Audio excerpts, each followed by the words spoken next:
Okay, guys. So let's begin. Yeah. So welcome to Spiritualogic Wisdom Talks. So Spiritualogic is something that I came up with. I was inspired to create a blend of philosophy that is just based on you knowing how things work, rather than you believing, rather than things working based on you believing things to be so. You know. So it's free of dogmatic beliefs, free of it's just practical wisdom for living. You know. So I encourage you guys to play, explore, and experiment with these ideas that I'm sharing here.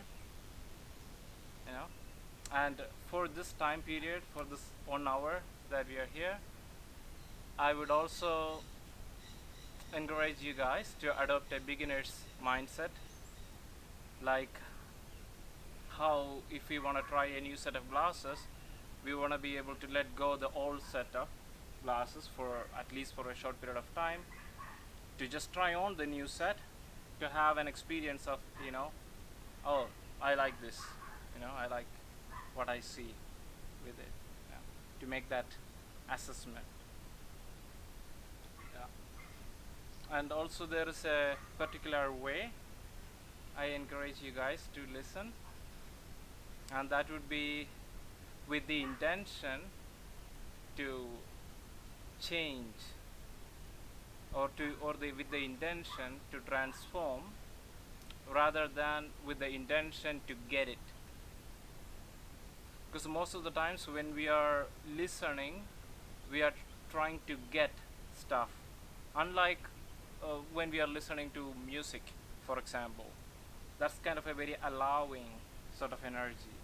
We are kind of listening to have a shift of some sort. We are listening to be moved by the music, not to get the music, right? So getting it is a very intellectual process, but it's not a very embodied process. So what we want is an embodied experience of change, a difference that you can take away with you. So that can only be found if you are looking for difference. If not if we are listening with a frame of mind where the intention is to agree or disagree with whatever the information is presented with. That's a different frame. So then we are going to be sorting for information that we agree with. Anything else we discard. But thus change becomes very difficult for a person like that. Get it? Change is available for the one who is looking for change. But for the one who is looking to get something, and somehow we think the getting it is going to translate into you transforming or changing, but it doesn't ever happen that way. Otherwise we would have read all the self-help books, and that would have paid off in we absolutely being different in the world and doing different things and having absolutely different life, as an outcome of it. So that doesn't happen, because most of the information stays as information. It rarely becomes transformational in nature. For that, the information has to be embodied. You need to connect to the felt sense of that idea, whatever it is. That's the difference between some people who are able to make law of attraction work in their life and some people who are not.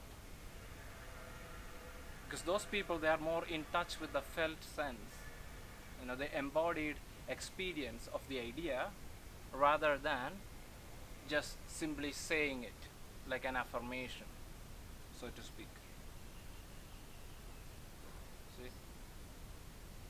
So it's about saying the idea in your mind and connecting to that felt sense in your body.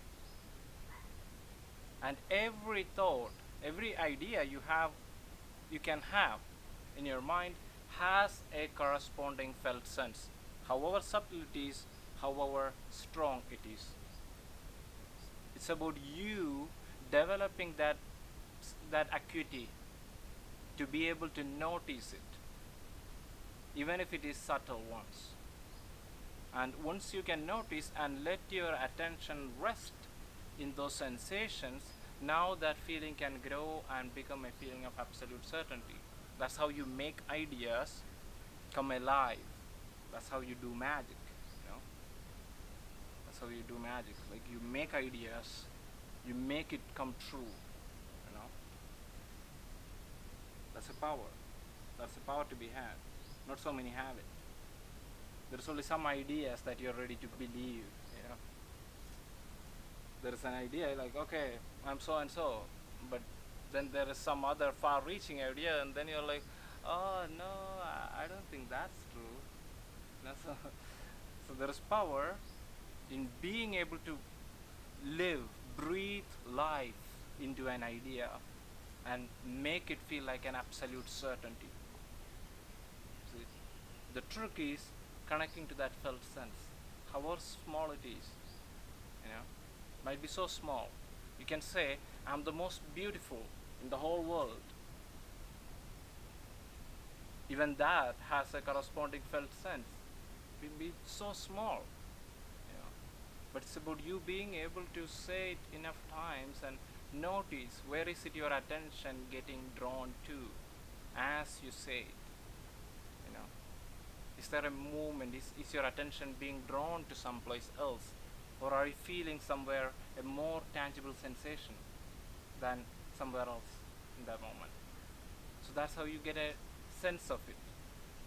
And then you let your attention rest on those sensations. See? And wherever attention goes, energy goes there, and that thing will grow. And that's true for everything, right? Now, there's something that I actually particularly want to speak about today. You know, have you guys heard of the book, The Chimp Paradox? Yeah? A book worth checking out, I would say. On that note, the idea is that we all have an animal mind and a human mind to us. So how do we know how it separates us is that our human mind is all about creation. It's about creativity. And you can see that in the way we bear ourselves upon the world. You can see all sort of things that we humans have created, right? All sort of stuff, like the flights, like, I mean, how would we even be here, right? If not for all the amazing human inventions, right?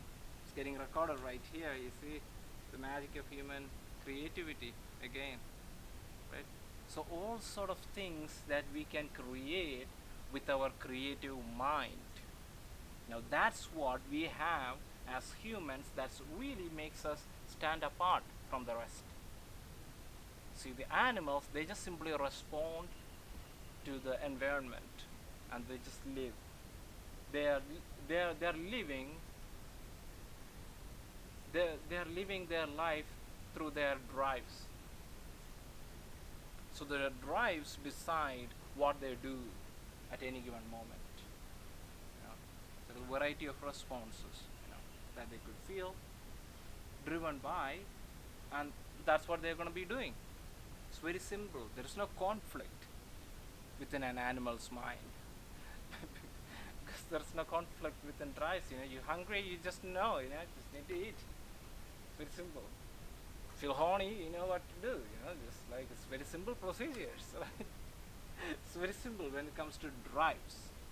We are driven. It's very simple. Now what separates us is values. You see, now that's the thing we have as humans.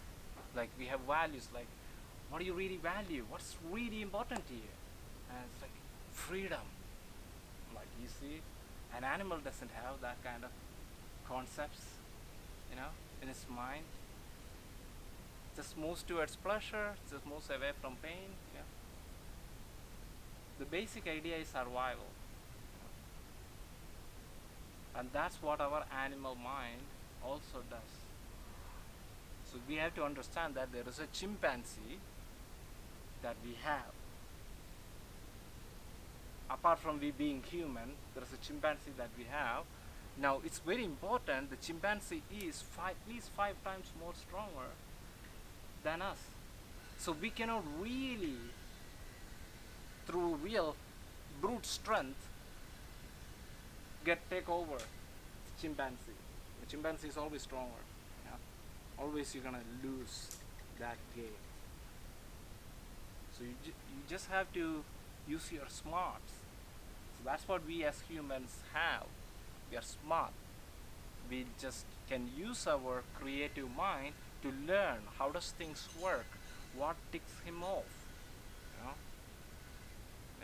We just know, okay, we can try to understand and work with it rather than working against it or going with brute force, right? But the important part is to acknowledge that I'm not just a human being, because we've been so civilized, we are putting on dresses and everything, we just forget sometimes we are still an animal. And the animal in us is always stronger than the human in us. So it's about building a relationship with the animal in us. See? Unless you have a good relationship, nothing is gonna work. Because the animal is gonna be like, I don't care. You're like, I want freedom. I'm like, I don't care. I'm just gonna eat all of this junk food. And the animal will always win, guys. Because guess what? When it comes to sheer strength, the chimpanzee is always stronger. Right? There is no way the human is gonna win. So it really comes about the relationship that you have with the chimpanzee inside us. And the chimpanzee only cares, the animal mind in us, it's only cares about safety. It's only about safety, it's about security.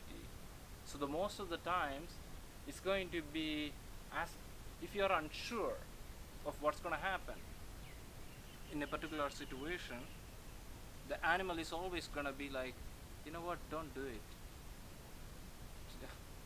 Just don't do it. It's not worth it. We don't know what's going to happen. Let's just play it safe. Let's just hang back for a while. Let's just lay low.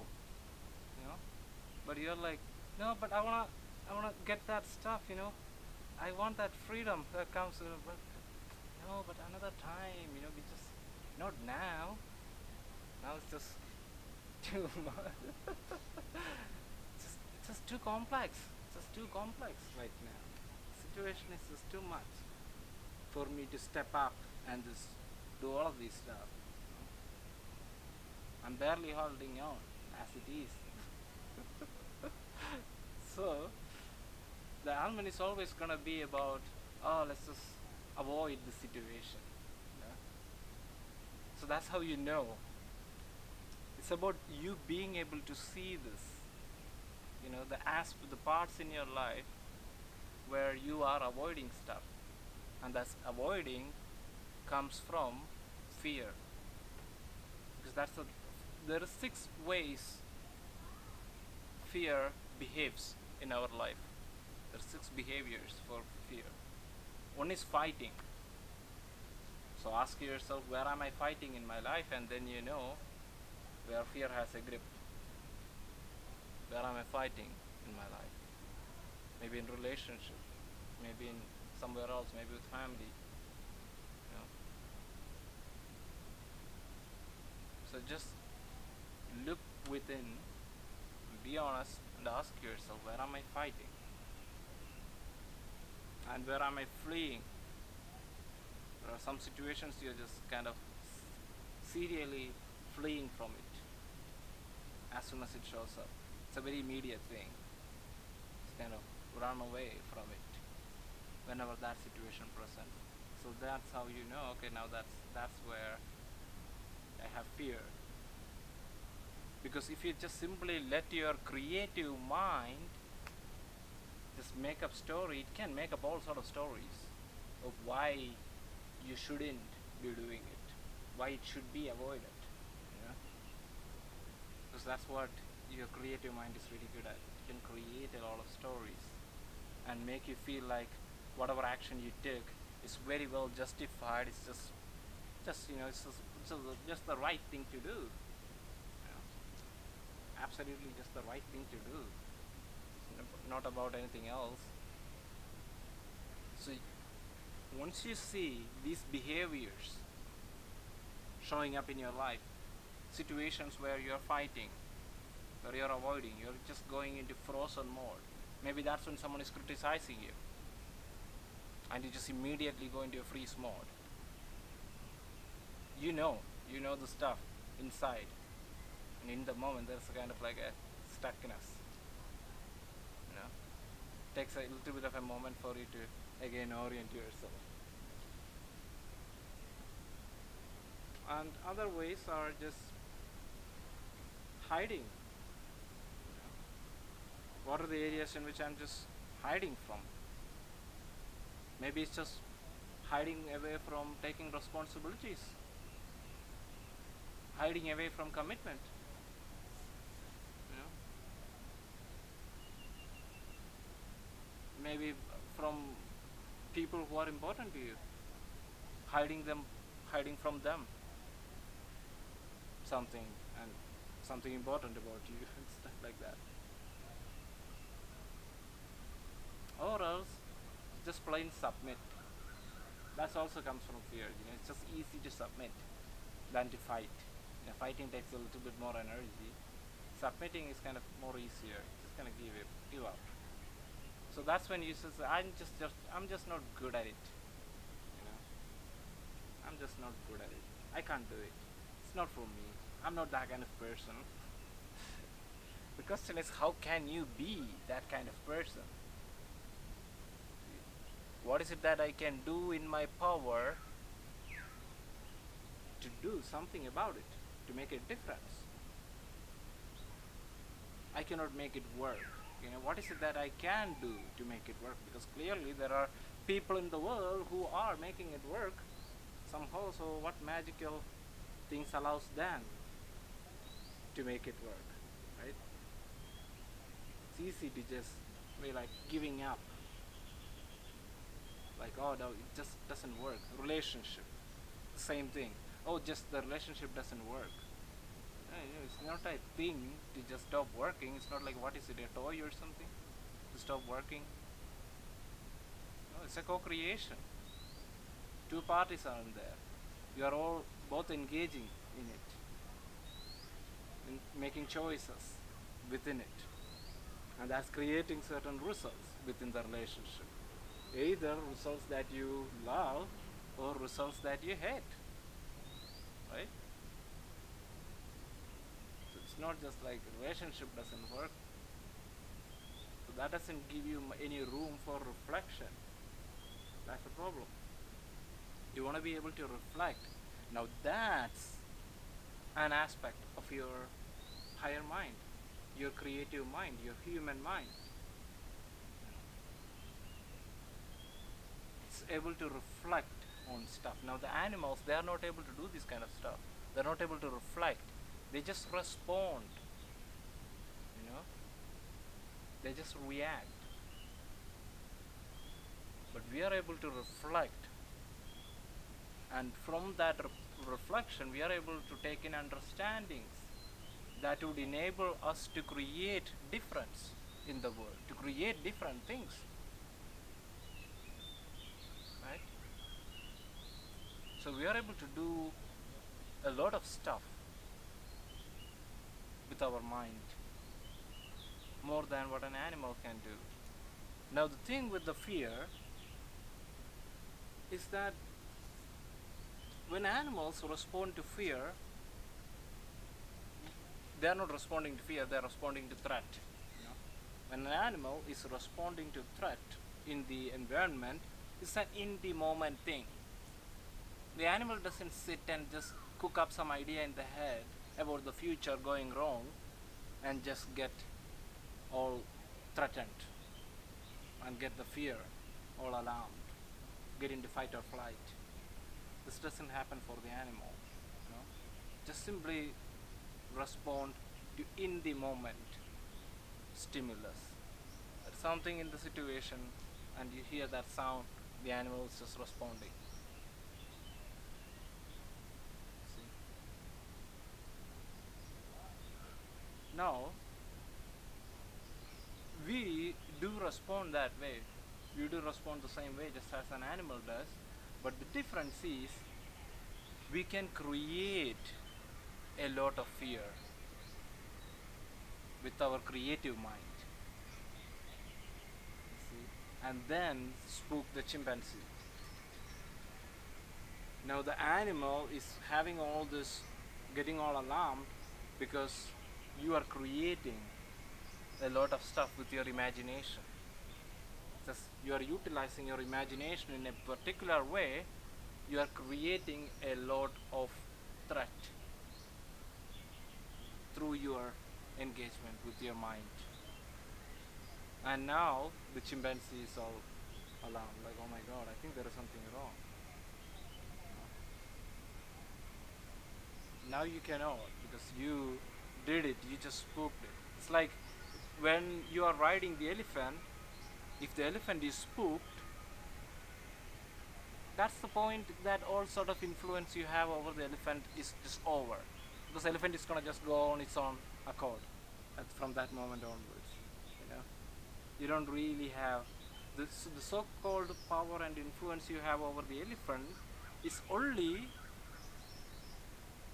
when the elephant is also ready to go along with you. Not if the elephant is completely like, okay, fuck this, I'm just gonna, then nothing can be done, right? So if you just start imagining, so that's where qualities like pessimism and optimism comes into picture. These are human mind, your higher mind functions. You know? So you can create a lot of pessimism in your mind through imagination. You can imagine a lot of things just going wrong as a result of the choices that you made. You know, you just are not able to see something good at the other end. You're just seeing doom, you know, just seeing bad stuff happening at the other end as a result of what you're doing. You don't have any belief that what you're doing is going to result in something good in the future. So that's when you're having a lot of pessimism. And when you have a lot of pessimism, now that's going to get the chimpanzee really at high alert. Because there's a lot of threat that you're foreseeing. So you're gonna orient yourself accordingly. Right? But if you see a lot of good stuff, there's good things, you know, above the horizon. Good stuff waiting for me at the other end of it. You know? When you can see that, I'm doing this for my freedom. Now all of a sudden, courage can come. That's the beauty of it. Courage is a higher mind function. It's a human mind function. Animals cannot have courage. They are either fearless or responding from fear. they don't really have to muster courage to do things. You know, courage is something that we can do. We can have courage. When can we have courage? When we know what is important to us in life. When we really know what is important to us in life, now you know. Now you know why you are doing what you are doing. See? Now that's from where courage comes. If I know what I'm doing, in the long run, it's about me securing my freedom. Now I can have the courage to do those things, to do those difficult things, which my animal mind, my chimpanzee, wouldn't probably want to do, because it's always in the moment. The animal lives in the moment. We foresee things in the future. We can see. That's why the vision is a human mind function. We can have a vision for the future. We can have a purpose. We can have a goal, a long-term goal. These are not things animals live by. They live in the moment. They are either moving towards pleasure or moving away from it. See? Now another thing animal mind in us really cares is your position in the society, status. Status is a very much animal mind thing. So that's why we always care about having high status, and we strive towards higher status. Nobody is like, oh, I just wanna just go lower and lower, all the way down to the lowest. Nobody wants that. We are always striving towards higher status, striving towards more comfort. That's synonymous with pleasure. So everything, the way our society is lined up, internet, this, that, consumerism, everything at the heart of it, it's all there for us to predominantly live our life from the animal mind. None of it is about like asking questions like what's really important to you. No, just get this stuff and get more comfortable, get that stuff and just avoid that stuff. It's just either get more comfort or more of that bad stuff, take that away. Yeah, you can do this, then you don't have to do that anymore. Wow, nice. So there is like this taking away of pain, giving you more pleasure. So it's basically this whole movement regarding just women just getting empowerment through pleasure. It's just simply living as an animal. That's what I'm telling about, Animal mind is just like that. Just respond. Just react, It doesn't reflect really. After 2 hours, 3 hours of frustration, still you cannot get it in, but still it's like frustrated and horny. Can you imagine? And dying in the process because of excruciating heat. Think about it. Think about the craziness, So it's really good with all the spirituality and everything. We sometimes tend to forget that we do have an animal mind. Its primary kind of concern is safety, self-preservation, protecting yourself. So it's going to come up with a lot of oh you can't do that, like I can't do this, like I can't do that. So you choose to ally with the I can. You choose to ally with the I can rather than with the I can't. A lot of this I can't do this, I can't do that is going to come up because it's coming up a genuine concern from the animal mind when you are unsure what exactly is going to be the result of that situation. That's when the animal is like, oh, wait a minute. Like, no. Like, let's just not do something in haste. You know? But the thing is, the more you sit on the sideline, now the fear is creeping up. It's building up. Now you need even more courage. Because when you don't have enough fear, you don't really need so much courage. When you have fear, now that's when courage is even a thing that you need, right? When you just have no fear, you don't need courage. Just do stuff, right? So you let yourself know, no.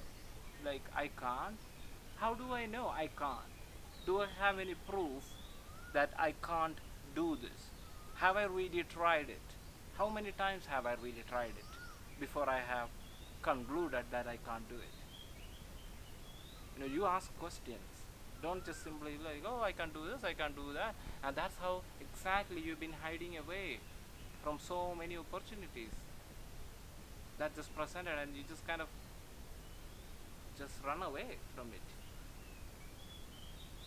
you know but there's a part of you that want to do it, that want to see, like, okay, I'm curious about what's gonna be at the other side of it. But for that, you need to develop qualities like optimism. You need to be able to see, as a result of what I'm doing, there is gonna be good stuff getting created. It's like when you plant the seed, you just have to trust the process to take over, and at some point it's gonna show up, and you feel like, oh, yeah, okay. But there's gonna be some time for it kind of feels like nothing is happening. You kind of look and it's like, like, oh my god, nothing is happening. Why? I just knew I shouldn't have even tried, and before the plan can come, you just kind of went away. Now you were never there to even find out that, oh, actually, just kind of, you just need to be patient and just let go and just kind of come back to it later. What I did was, I just kind of was so obsessed with seeing the difference, I kind of went looking for it, like, oh, why am I not seeing any difference? Why am I not seeing any difference? Oh, why is nothing happening? Why is nothing happening? And then you're like, not useful. Just you just plan something, now you just need to trust the process. And let it be, and just at some point, as you go on about your business, you'll see. And you're like, oh, okay. I guess there was a lot happening below the surface. So just like that, just have to trust. It's going to make a difference. So if you're looking for change as you're listening to me speak today, that's what you're going to get. And sometimes the change is not going to be apparent to you, just like when we plant a seed under the soil. It takes some time before you can see the difference that it made. But you go on about thinking, oh, that just was an absolute waste of time. Like, my god, this made zero difference. Like, I'm not feeling any better. I should have just gone for a massage or something. Probably. It should have been time well spent. Right? So be patient, guys. Sometimes the change is never so apparent in the beginning, but it's gonna be as time passes by. The difference of the difference make all the difference. Where are we with time? Okay, it's a good time. Any of you guys have any questions?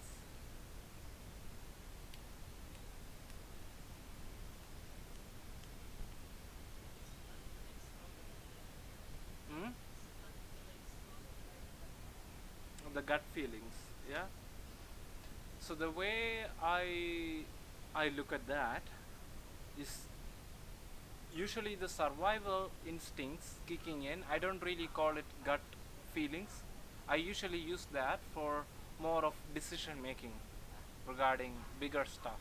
Not like if something really pops up, I just know it's like a threat and I'm responding to threat, you know. So gut feelings, I pay heed to it when it is happening out of nowhere. There's a feeling that just comes to you out of nowhere, like you just suddenly feeling like an impulse, oh, something's wrong. Not if you have already been anxious about the situation for a long time and you are in the situation and you're already anxious, you're like, oh, I just knew, I shouldn't have. That's not gut feelings. That's just you making it up, in your head. So the way gut feelings come, it comes from a very clear place. It comes from a very clear place. So it's not going to be coming from an absolute place of self-doubt and confusion and anxiousness, sadness. you don't you don't get gut feelings from sadness. Like, no, don't believe these kind of stories that we make up to rationalize whatever decision we make out of desperation or something. That's not gut feelings. Gut feelings just come out of a place of pure clarity. So you're going to be feeling absolutely fine, in harmony under that moment, and something suddenly happens. It's just like, okay, you want to pay attention to that. You're picking up on something, so that you want to pay heed to. But not if you just have a habit of getting all anxious and worked up whenever you have this particular date shop or something, and I'm just getting, yeah, my instincts are telling me. No, that's not your instincts telling you nothing. It's just you, doing your normal thing as you do it. You just are not realizing that you're doing it. That's what happens most of the time. It's just the emotion that you experience in the moment is a result of the degree to which you have forgotten that you have been thinking. And when you have totally forgotten to it, like it's 100% the degree to which you have forgotten that you're thinking, now the emotion will be so strong.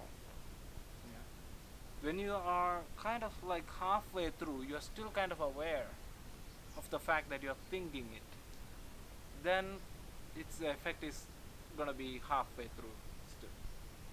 But when you're absolutely sure that you are thinking it as you are thinking it, and the images that you're seeing in your mind is actually just images that you're seeing in your mind, and what you're thinking is not happening right now, when you are really clear on these things, then whatever the image it is that you're thinking, it wouldn't have any grip on you. So the stress that you feel in the moment, the tension, the anxiousness that you feel in the moment, most of the times is only communicating to you the degree to which you have forgotten that you are thinking in the moment. See? So it's about knowing that you have forgotten. Bringing the awareness back. You're like, oh, no. Actually, what I'm thinking is not really happening right now. The problem is, the body is always in the now. And we have all these ideas in the society regarding embodiment is this, embodiment is that. You just need to go for 10 days retreat in Costa Rica for getting the embodiment stuff. No. Embodiment simply means how an idea taking a visible form in your body. Now that's embodiment. And that's true for everything. If you have a completely disempowering idea or thought in my head, I'm going to be embodying that disempowerment. See? On the other hand, if I am having a powerful thought in my head, I'm going to be embodying that power in the moment. If I have a problem, as I'm thinking about that problem, I'm going to have some sort of a feeling in my body that I just don't like. We know that stuff. That's the embodied stuff. You see? If when you're thinking about that problem, you have like absolutely not a bad feeling in your body, is that really a problem still? Would you be going back to, oh, this is like a thing I need to sort? No. No. You're only thinking about solving the problem because the problem is embodied. So the experience you feel in the body as you are thinking about that problem is not a feeling that you like. So that's why it's a problem. It's a problem because you don't like the feeling you feel in your body. Now that's what embodiment is. There's nothing, and it's like, oh yeah, I just need to learn to embody, and then all the rest of my life is gonna be okay. I'm like, what the fuck? Everything is embodied. All thoughts, all emotions are embodied. If I'm feeling anxious, that's gonna be embodied in my body, right? We can recognize that. We just say, okay, no, that guy's like really worked up. I can recognize that stuff, right? If I'm feeling relaxed, that's gonna be embodied, right? You just can see clear tell signs like, oh yeah, he seems like really relaxed. Right? All states are embodied. All thoughts are embodied. All that you speak is embodied. As you speak in the moment, based on whether what the words, the concepts attached to the words carry, whether it's disempowering ones or empowering ones, you're gonna feel it in the moment in the body. Make a habit of saying, oh, I have to do this, I have to do that, I have to do this today, and before you know it, you can see like your entire body is kind of like feeling all heavy and stuff. That's the problem. People who procrastinate, they have a lot of these kind of disempowering words in their semantic set, because we just have habits in terms of we thinking and speaking, right? So these habits are either undermining you or serving you. So it's up to you to pay attention to these things. Do I like what I feel with this story that I'm sharing to the world? Because there are stories that you're sharing about yourself to the world. That's the autobiography itself. That what we call in spirituality ego is basically all the stories that you are telling to yourself about yourself to make sense of yourself in the world. In psychology, we call it autobiographic self. See, autobiographic kind of makes sense, right? It's the autobiography. So all the stories that I'm telling to myself about myself to make sense of myself in the world. So I'm going to be sharing that to the people that are important to me, or even random strangers. If you are a tourist traveling, you might have habits of telling stories to strangers, right? So now these stories are either going to be serving you or not going to be serving you, undermining you in life, making you lay low in life, stopping you from striving forward and rising up. Because you just have the story, oh, I'm just this kind of a person, stuck already, because you're that kind of a person, right? So of course that kind of a person cannot do this. They're like, yeah, that's kind of true. I mean, if only I was that kind of a person, I guess. So you just have the stories. Just be careful of the stories that you're telling to yourself, about what I can do and what I can't do.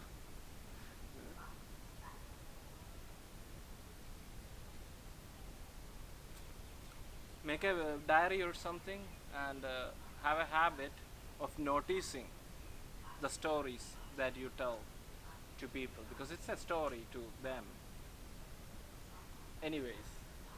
They're not living it.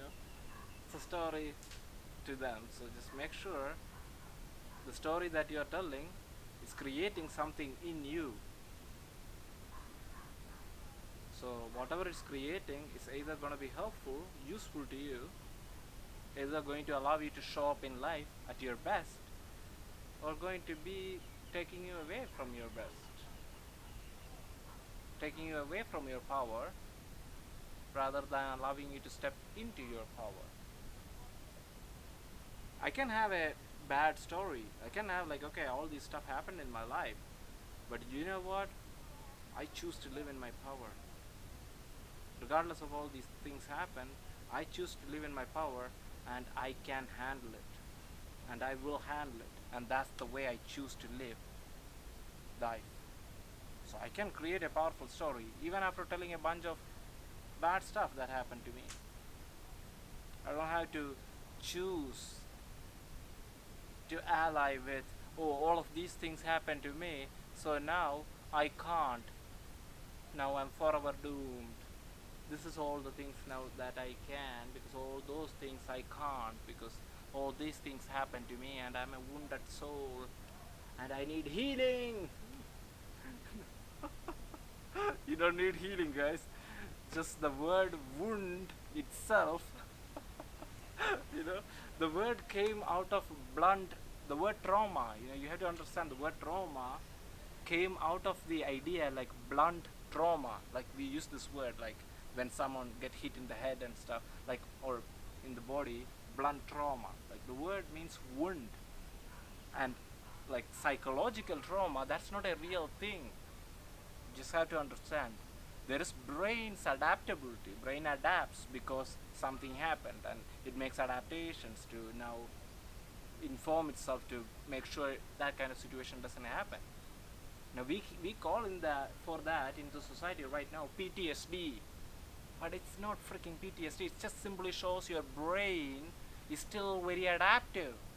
Just came back to make all sort of new adjustments and around how you see the world and how you operate in the world and new sort of behaviors and habits, right? Speaks about brain's adaptation, not about how wounded you are. That's not what it's communicating to you. There's a word that we don't often hear spoken about much. The word is post-traumatic growth, as opposed to post-traumatic stress disorder. You see, there are people who make choices, you see, after the trauma has happened in their life, that makes them either thrive from that or just completely stay stuck in life. So it's again about the choice, the story that you are telling to yourself. You can tell the story, oh my god, how poorly I handled it, I'm just so bad at it, probably I should never try that stuff again, or you can make a story, you know what, I showed up. That took some freaking courage to show up for that. Maybe I gloriously failed at it, but guess what, I still showed up. Not many people can say they did that. So I'm gonna count my victory there, and I'm gonna discount my defeat at that. See, you count your victories and you discount your defeats. It's an attitude you keep in life.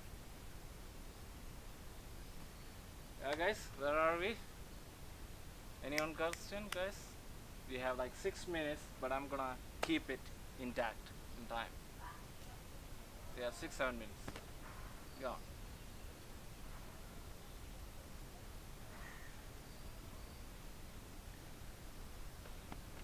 That's good. That's good. I love that. That's like unconscious mind is just still processing. Like, oh my god, like to ask something. Yeah, just need to. Yeah. Thinking about this overwriting of thoughts. There are probably infinite methods for that. Yeah. But can you give an estimation Yeah, of how long it might be? Yeah, I will tell you. The first thing you do is from now on you make a habit of making sure of paying attention to the way you describe your life to people. See? Now description is creation. You see? Your description of your life is creating something in the very moment as you are describing. Right? You understand? Yes. So, but whatever you are describing is not the description that you are having of it. Like whatever that reality is, it's not the description. You need to know that, so that now you are freed to describe it in different ways. what happened with a different set of words and concepts involved in it. Instead, maybe the previous ideas were about, oh, my weakness in being able to handle that situation really good. Now, the thing is, I'm allying with the strengths that allowed me to handle as the way I handled it. You're not making a comparison. Based you get it. So now I'm changing the description. I'm saying, you know what? I handled it to the best of my ability as I know I could handle it. And I choose to develop my capability within the context to create better results with it. And I commit to doing that. And I love the fact that I committed. You see? Sounds great. Yeah. Powerful.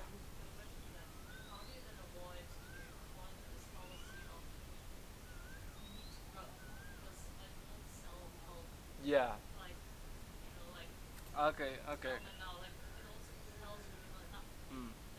Yeah, yeah.